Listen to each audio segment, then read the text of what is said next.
लगता है मोदी सरकार सिर्फ नेताओं को खरीदने के लिए ही पैसा खर्च करना जानती है। दी प्रिंट की एक रिपोर्ट के अनुसार अनुसूचित जातियों के कल्याण के लिए 2017-18 से 2020-21 के बीच लगभग 2.6 लाख करोड़ रुपए आवंटित किए गए। इसमें से लगभग 50,000 करोड़ या कुल राशि का 20% खर्च ही नहीं कर पाई मोदी सरकार।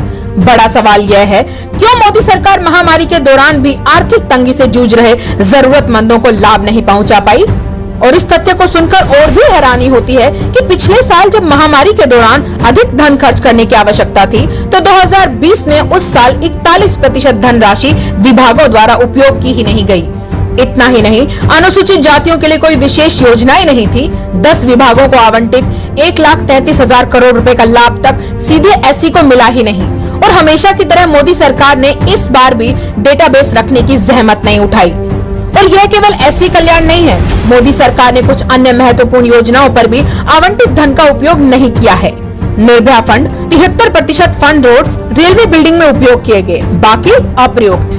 पोषण अभियान, पोषण परिणामों को बेहतर बनाने के लिए पीएम मोदी का एक और प्रमुख कार्यक्रम के लिए आवंटित बजट का आधा भी उपयोग नहीं किया गया।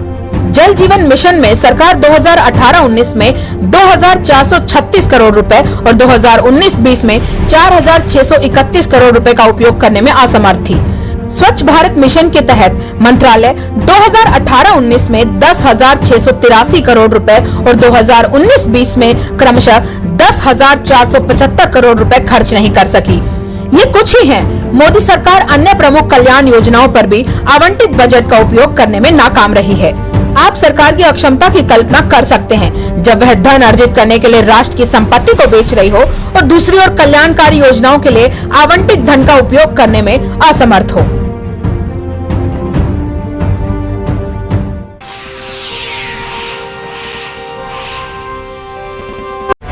नमस्कार, कैसे हैं आप? ठीक है।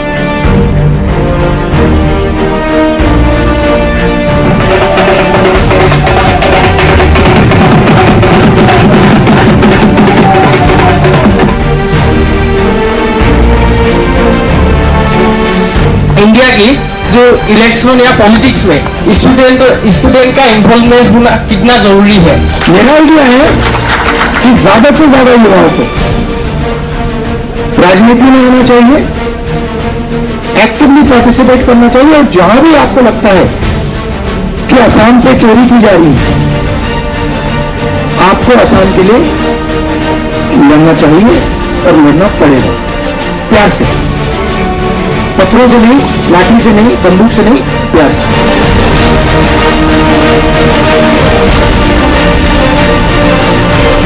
फ्लड का प्रॉब्लम होता है, बड़ा प्रॉब्लम होता है, तब देश के प्रधानमंत्री यहाँ नहीं आते हैं। जब इलेक्शन आता है तब भी प्रधानमंत्री यहाँ आता है और यहाँ आके बड़ा बड़ा बात बोल के चला जाता है। फ्लड के टाइम आप प्रधानमंत्री को कुछ दे तो नहीं सकते, देश में वो आते नहीं है। इलेक्शन के टाइम उनको आप वोट दे सकते हो, इसलिए आते हैं। बात सुनिए,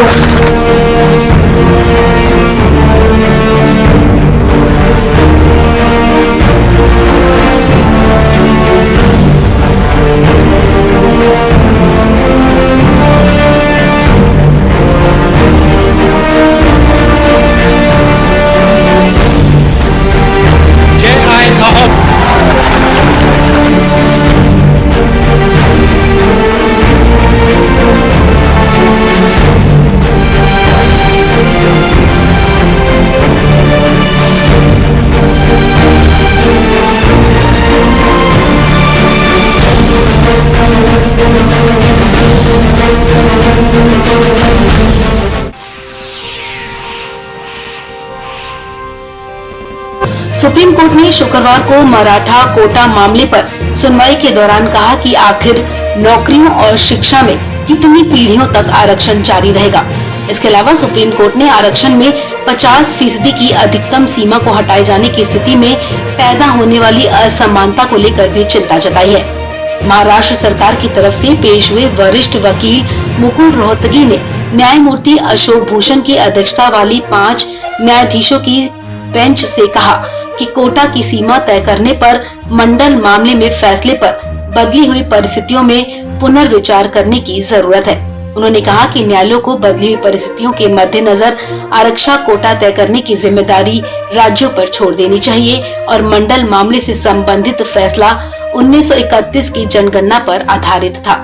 मराठा समुदाय को आरक्षण प्रदान करने वाले महाराष्ट्र के कानून के पक्ष में दलील देते हुए मुकुल रोहतगी ने मंडल मामले में फैसले के विभिन्न पहलुओं का हवाला दिया। इस फैसले को इंदिरा साहनी मामला के रूप में भी जाना जाता है। मुकुल रोहतगी ने कहा कि कोटे की सीमा तय करने पर मंडल मामले में सुप्रीम कोर्ट के फैसले पर बदली हुई परिस्थितियों में फिर से विचार करने की जरूरत है। आपको बता दें, अब इस मामले की अगली सुनवाई सोमवार को भी होगी। वहीं गुरुवार को अटॉर्नी जनरल के वेणुगोपाल ने सुप्रीम कोर्ट से कहा था कि संविधान में 102वां संशोधन राज्य विधानसभाओं को सामाजिक और शैक्षणिक रूप से पिछड़े वर्गों का निर्धारण करने वाले कानून बनाने से वंचित नहीं करता है और उनके लिए लाभ प्रदान करना है।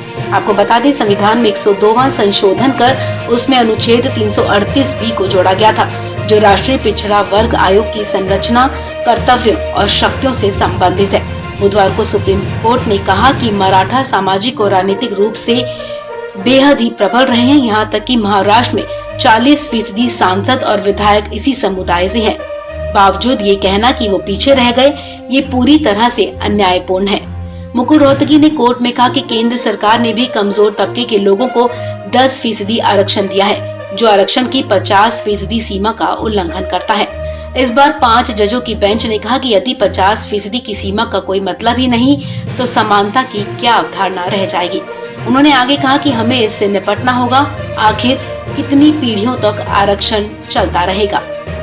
गौरतलब है कि महाराष्ट्र सरकार पर मराठा आरक्षण लागू किए जाने के लिए राजनीतिक दबाव बढ़ता जा रहा है और सरकार जल्द से जल्द इस मसले का हल चाहती है।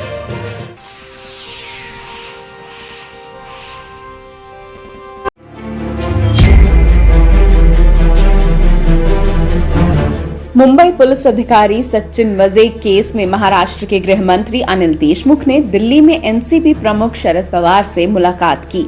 बातचीत के बाद अनिल देशमुख ने मनसुख हिरेन की मौत के मामले में बड़ा खुलासा किया और माना कि उनकी हत्या हुई थी। अनिल देशमुख ने कहा, अंटिलिया के पास मिले विस्फोटक से भरे वाहन और मनसुख हिरेन की हत्या मामलों की एनआईए और एटीएस गहन जांच कर रही है। राज्य सरकार जांच में एनआईए का सहयोग कर रही है। मुंबई में हुए घटनाक्रम के बारे में पवार साहब को जानकारी दी। आज मैं सुबह दिल्ली में आया था। हमारे विदर्भ में खास करके जो नागपुर में हमारा मिहान प्रकल्प है, वहां पे एक इंटरनेशनल कंपनी है, उनका वहां पे उनकी इंडस्ट्री आना चाहिए, वैसी उनकी भी इच्छा है। उसके लिए उनका प्रयास चालू है। उसके लिए कुछ दिक्कतें यहाँ पे जो है, उसके लिए मैं माननीय पवार साहब को विनती करने आया था कि इसके बारे में आप थोड़ा इंडस्ट्री डिपार्टमेंट में इसके बारे में आप जरा, जो भी ऊपर के इंडस्ट्रियल डिपार्टमेंट के उनके माननीय मंत्री साहब होंगे या अधिकारी होंगे, उनसे बातचीत करके इसको थोड़ी गति देने का काम करें, ताकि इंटरनेशनल कंपनी हमारे नागपुर में मिहान में आती है, हमारे विदर्भ में और इंडस्ट्री आती है, तो उसकी वजह से जो युवा लोगों को रोजगार की अच्छी संधि उपलब्ध हो सकती है, उसके बारे में उनको पूरी जानकारी देने के लिए मैं आया था। उसी प्रकार माननीय मुकेश जी अंबानी, इनके घर के सामने में जो एक्सप्लोजिव पाए गए थे, और दूसरा जो मनसुख हिरेन, इसकी जो हत्या हुई थी, ये दोनों की जांच एनआईए और उधर में एटीएस कर रही है, और ये जांच में एनआईए को राज्य शासन का पूरा सहयोग है। उसमें अच्छी तरीके से जांच होना चाहिए और जो भी इसमें आरोपी हो उनके नाम आगे आना चाहिए, ताकि कानूनन उनके ऊपर कार्रवाई कर सके। हालांकि इस बीच खबर है कि शरद पवार अनिल देशमुख के काम से नाराज हैं और महाराष्ट्र में गृह मंत्री बदलने की चर्चा भी तेज हो गई है। एनसीपी प्रमुख शरद पवार और गृह मंत्री अनिल देशमुख के बीच करीब 1.5 घंटे तक बातचीत हुई। बैठक के दौरान शरद पवार ने अनिल देशमुख का रिपोर्ट कार्ड भी देखा और वो अनिल देशमुख के परफॉर्मेंस से नाराज हैं। इसके बाद महाराष्ट्र में गृह मंत्री बदलने की चर्चा तेज हो गई है। इससे पहले मुंबई के पुलिस कमिश्नर परमवीर सिंह का तबादला कर दिया गया था। परमवीर सिंह के अचानक हुए तबादले को एंटीलिया मामले से जोड़कर देखा जा रहा है। परमवीर सिंह को नई तैनाती देकर डीजी होमगार्ड बनाया गया है।